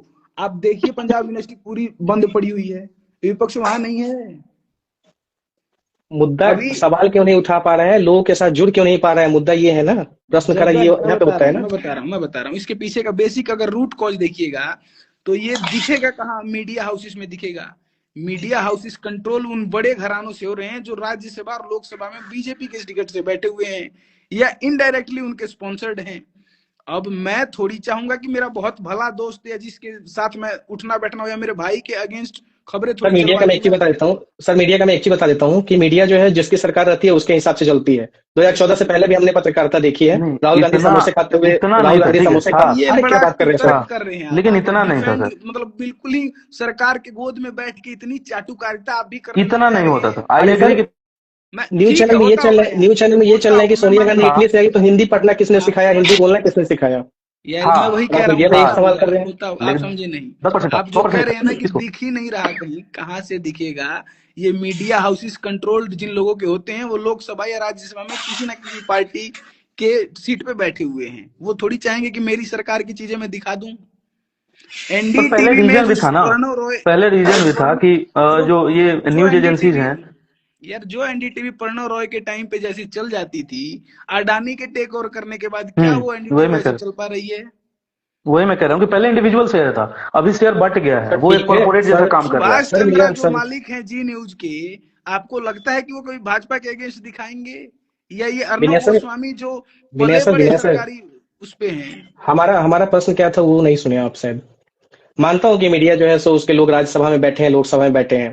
तो ट्विटर पे जो दिखेगा अपना कहाँ? अकाउंट होता है, ट्विटर पे जो अलग अपना अलग अकाउंट होता साइलो है में ना। हम लोग खड़े हो गए हैं, जो जिस हम साइलो में है ट्वीट उसको की उसी तरीके की चीजें दिख रही सर हम हैं। ट्वीट की बात कर रहे हैं। विपक्ष का एक भी ट्वीट बता दीजिए जो शिक्षा और स्वास्थ्य पे सवाल खड़ा करता है। यार ट्वीट जी दिखा सौरभ जी, कुछ दीजिए, कहना चाह रहे चलिए। हैं? जी 500 मैं पिछले थोड़ा पिछले 500 ट्वीट की बात कर रहा हूँ। एक दो जी ट्वीट मैं नहीं, थोड़ा पिछले 500 ट्वीट की बात कर रहा हूँ। जी मैं थोड़ा टाइम लेना चाहूंगा। और जी बिल्कुल। आपके 2-3 सवाल इस पूरे चर्चा के दौरान, अभी हाल के चर्चा के दौरान उठे। पहला तो जी आपका सवाल था कि ये सरकार जो नाइंसाफी स्टूडेंट और टीचर्स और जो भी शिक्षा जगत से जुड़े हुए लोग हैं उनके साथ जो करती है, उसके खिलाफ विपक्ष इकट्ठा हमला क्यों नहीं बोलता है? आपका पहला सवाल ये था। तो जी सर मैं आपको बता दूं, इस देश में जब जब भी स्टूडेंट और टीचर्स के ऊपर ऐसा कुछ हुआ है या सरकारी नौकरियों को लेके जो कुछ भी चीजें हुई हैं, विपक्ष में जितनी भी सरकारें रही हैं, वो चाहे बीजेपी की रही हो, चाहे कांग्रेस की रही हो, चाहे किसी की रही हो, सबने आवाज उठाया है। और इस बार भी जो हुआ था, वो उसमें भी सारी विपक्ष की पार्टियों ने सवाल उठाया। पर्सनली आपको पर्सनली मैं 300 ट्वीट्स दिखा दूंगा जो विपक्ष के नेता हैं, जिन्होंने ट्वीट्स किए थे उन चीजों के खिलाफ जो प्रोटेस्ट चल रहा था। अब दिक्कत कहाँ आती है सर? ये तो सर आप अपोजिशन में है, मैं सरकार में हूं, आप कुछ गलत करेंगे तो मैं अपोज करूंगा। ये तो एक फॉर्मल वो बिल्कुल हो गया है ना, सरकार की जो चीजें होती है फॉर्मल हो गया। अब दिक्कत कहाँ आती है? ये विपक्ष के नेता जब उन आंदोलनों में पहुंचते हैं तो करते क्या है? कभी आप लोगों ने सोचा है?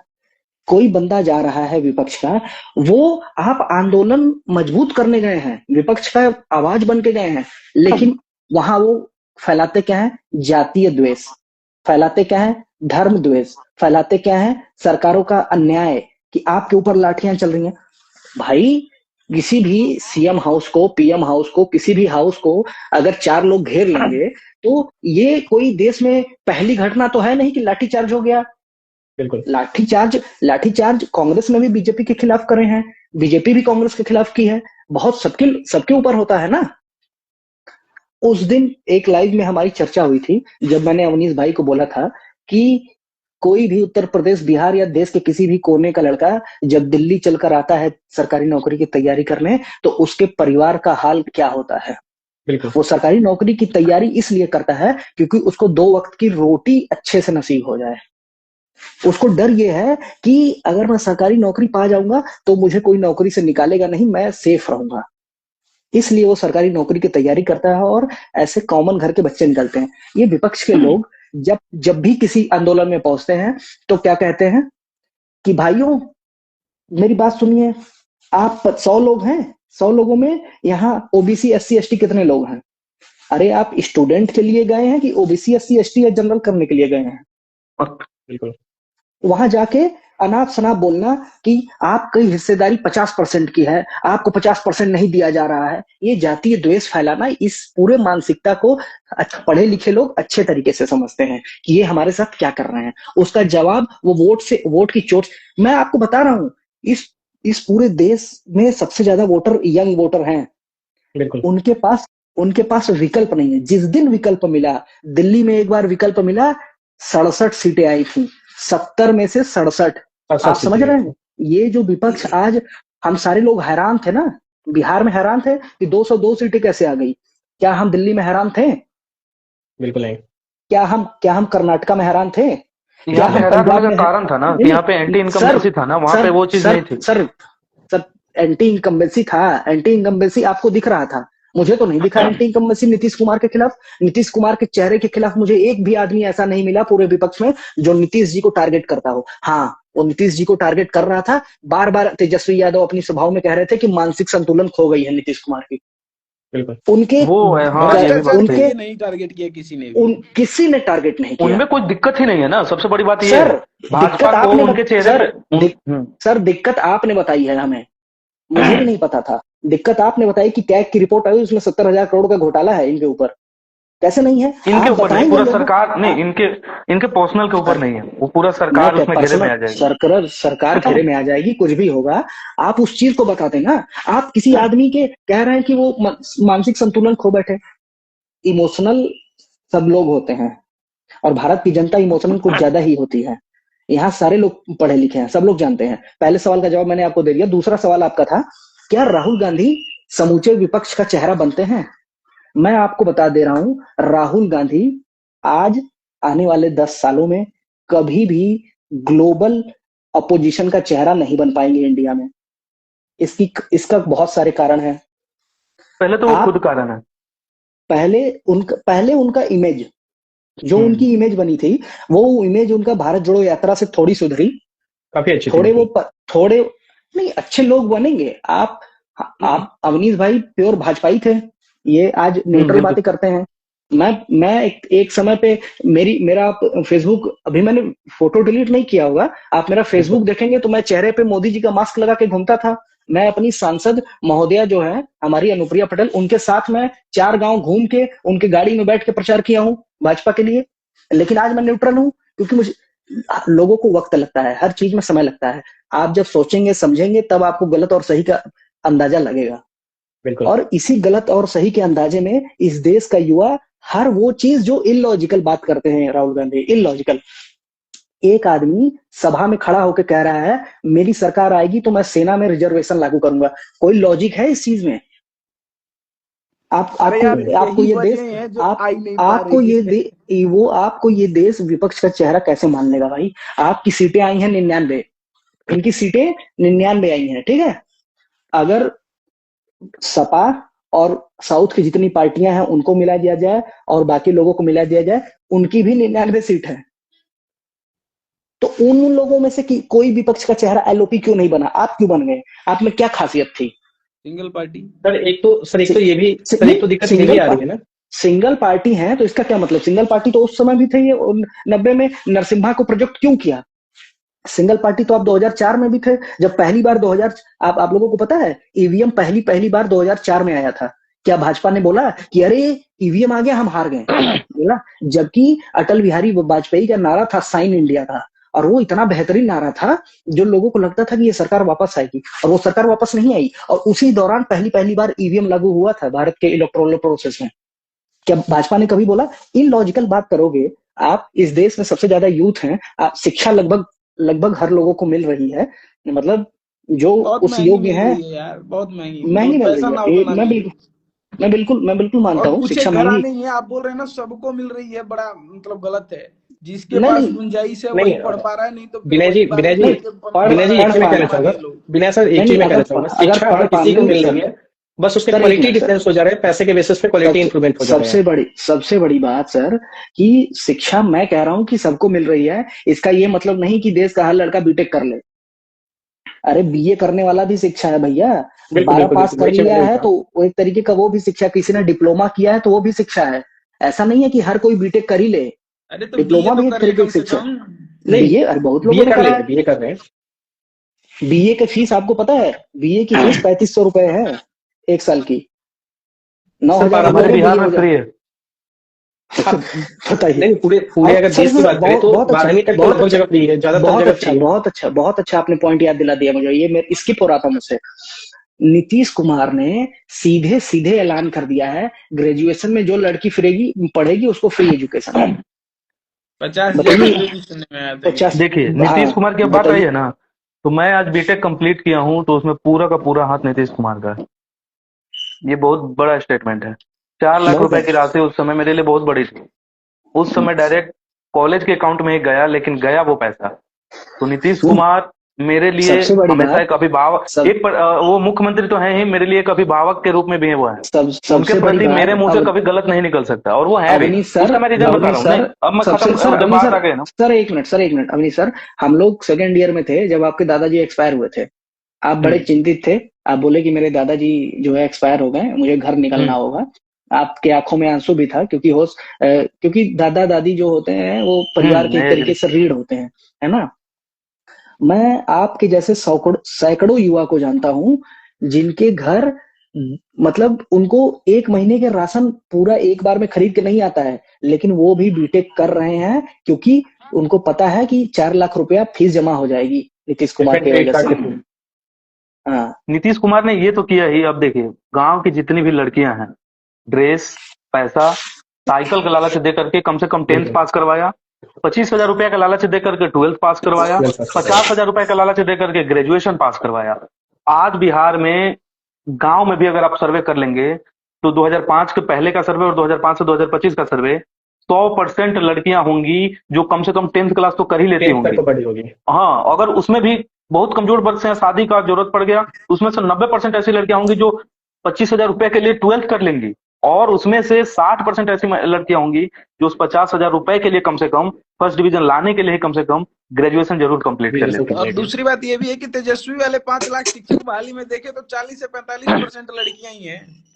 हम्म उसमें तेजस्वी का मतलब देखिए, मॉडल तो एक दिन में होता नहीं है ना जॉब का। अब आप ऐसा कह रहे हैं कि 2 साल के लिए हम ही ने कर दिया, तो ये थोड़ा सा गलत है नीतीश कुमार के नहीं साथ ऐसा। नहीं सर ये मैं कहना भी एक नीतीश बात कुमार के साथ मैं नाइंसाफी ही होगी। मैंने एक पॉइंट पे शशांक से इस बात पे डिबेट किया था, मैंने डिस्कशन किया था, सॉरी, मैंने बोला कि शशांक से बोला कि भाई कुछ भी कहो, तेजस्वी ये जो नौकरी वाली बात कहता है, कहीं ना कहीं उसकी इन्वॉल्वमेंट तो रही होगी ना, सोच तो रही होगी, उस आदमी हाँ, की कहीं ना कहीं सहमति तो कुछ ना रही तो होगी रही ना, है। है बिल्कुल। ना। नहीं नहीं, लेकिन इसका मॉडल पहले शशांक तैयार हो चुका था, इसलिए मैं नहीं बता नहीं रहा हूँ, वही क्योंकि वही क्योंकि बिहार शशांक में ने जो मेरे से लड़के बोला, लड़कियां थे। कंक्लूड करते हैं हम शशांक थोड़ा टाइम। हाँ शशांक ने मेरे से बोला कि बिना नीतीश कुमार के आप कल्पना कर सकते हैं कि वो इतनी नौकरियां 17 महीनों में वो दे सकते थे।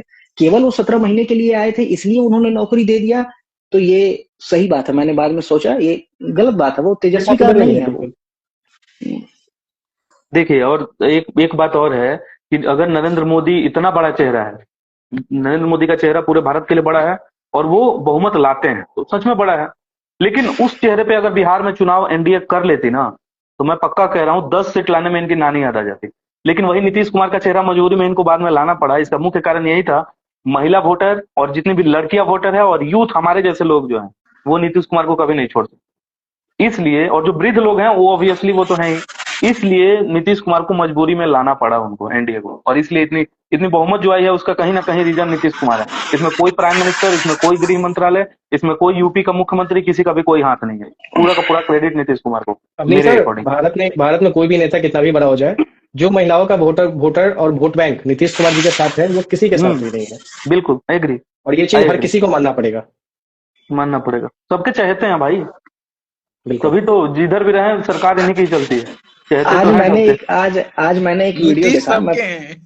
हाँ हाँ, नीतीश आज सबके हैं। आज आज मैंने एक वीडियो देखा, नीतीश कुमार का लड़का निशांत कुमार, बिल्कुल बिल्कुल। हवाई चप्पल पे बताइए। जिस साधारणपन, जिस सहजता, जिस सरलता के साथ वो आदमी कह रहा है कि पापा आगे भी काम करेंगे, पापा ने हमेशा अच्छा काम किया है, वो ये नहीं, वो बाकी नेताओं के लड़कों जैसा बोल सकता था कि हाँ नीतीश कुमार जी काम करेंगे।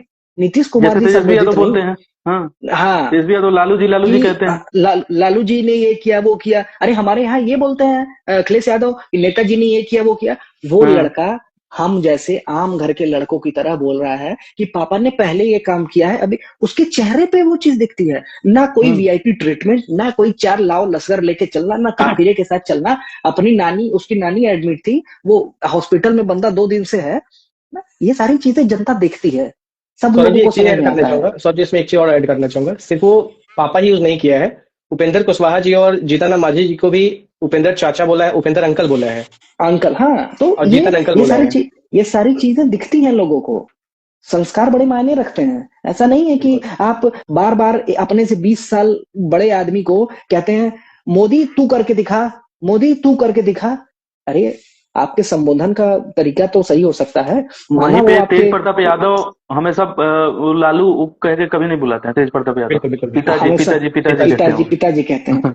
तो ये सारी चीजें सर सर, एक चीज अब और, सोचिए, सर एक चीज और लोग देखें, सबको एक देखते चीज और दिखती हैं, हैं। देखें हम लोग लोग। देखते हैं। इस बार तेजस्वी यादव ने पूरे चुनाव में कहीं भी लालू जी के पोस्टर का यूज नहीं किया, लालू जी के फोटो का यूज नहीं किया है। ध्यान नहीं गया, लेकिन हो सकता है। नहीं, और इस चीज इसका को भी भी गौर खामियाजा कहीं ना कीजिएगा, कहीं मिला। इस चीज को गौर सर कीजिएगा। जो आदमी, मैं आपको बड़े खुले दिल से बता रहा हूं, और इस चीज को शशांक जी आप शेयर भी कर दीजिएगा। जो व्यक्ति भारत जैसे सांस्कृतिक देश में, इस परंपरा वाले देश में, मूल्यों वाले देश में, जो व्यक्ति अपना परिवार नहीं संभाल सकता है, वो जीवन में कुछ नहीं कर सकता है। कुछ नहीं कर इसकी सकता मैं है। गारंटी दे सकता हूँ। बिल्कुल। कहीं ना कहीं चलिए पतन का सेशन कारण बनेगी भविष्य में। सेशन को खत्म किया जाता है। ठीक, लेकिन वो स्टेटमेंट बहुत एक बार बहुत मैं पढ़ धन्यवाद। लेता हूँ, वो बहुत अच्छा मेरे को स्टेटमेंट लगा था उनका। वोट चोरी जी। का नया कारनामा, देख तमाशा बिना पैजामा। इसमें कोई गौरव भाटिया को हार नहीं किया गया है। इस चीज को शेयर वेयर मत करिएगा, मेरे साथ। नहीं, शेयर तो हर चीज होगा, जो लाइव हुआ है वही शेयर होगा, और बिल्कुल अनकट होगा, अनफिल्टर्ड होगा। ठीक है, कोई दिक्कत नहीं, चलिए मिलते ठीक है, हैं बहुत फिर। बहुत धन्यवाद। जय सिया राम, जय सिया नमस्कार, राम। जय श्री महादेव राम। महादेव महादेव।